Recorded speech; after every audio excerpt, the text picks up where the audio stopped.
वादी कागान में वो रात निहायत खामोश थी। चांदनी अपनी पूरी आबोताब से पहाड़ों पर चमक रही थी। तैमूर, जो शहर की बेरहम मसरूफियात से दूर आया था, एक पुरानी सराय में ठहरा हुआ था। सराय के पीछे एक झील थी, सुनहरी चांदनी से चमकती हुई और बिल्कुल खामोश। वो तन्हा झील के किनारे जा बैठा। अचानक उसे लगा जैसे कोई उसके पास से गुजरा हो। हल्की खुशबू और सफेद लिबास की झलक। वो चौंक पड़ा। कौन है? कोई जवाब ना आया। अगली रात वही एहसास, वही खुशबू, वही साया।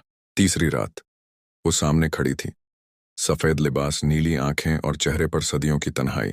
तुम कौन हो? तैमूर ने आहिस्ता से पूछा। वो मुस्कुराई। मैं वो हूं जिसे सदियों से इंतजार है, एक सच्चे दिल वाले का। तैमूर ने उसका नाम पूछा। आलिया, उसने धीमी आवाज में कहा। मैं जिनजाद हूं, इंसानों की दुनिया में कैद हूं।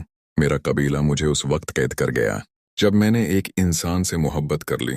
तैमूर खामोशी से उसे देखता रहा। वो खौफजदा नहीं था, ना ही हैरान। उसके दिल में एक अजब सी कशिश जाग रही थी। क्या मैं तुम्हारी मदद कर सकता हूं? आलिया की आंखों में चमक आ गई। हाँ, अगर तुम वाकई सच्चे हो तो तुम मेरी जंजीर तोड़ सकते हो। तैमूर को उस रात झील के किनारे खड़े होकर आलिया का नाम लेना था। अगर उसका दिल सच्चा होता तो कैद खत्म हो जाती, लेकिन अगर उसके दिल में शक या खौफ होता तो वो खुद भी जिन्नात की दुनिया में कैद हो सकता था। रात के 12 बजे तैमूर ने आंखें बंद की और आहिस्ता से पुकारा। आलिया। पहाड़ों से आवाज टकराई, फजा में हल्की लर्जिश हुई और झील के पानी में एक रोशनी सी फैल गई। आलिया नमूदार हुई, मगर अब उसकी जंजीरें टूट रही थीं। उसने तैमूर की तरफ देखा, जैसे बरसों की प्यास बुझ गई हो।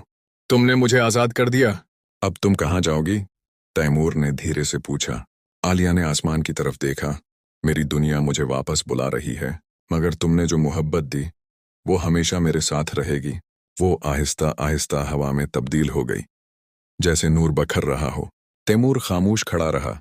उसकी आंखों में आंसू थे, मगर चेहरे पर सुकून था।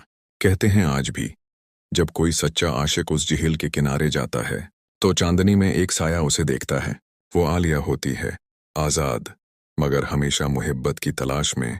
मोहब्बत अगर सच्ची हो तो वक्त, ज़ात और दुनिया भी उसके सामने सर झुका देती है।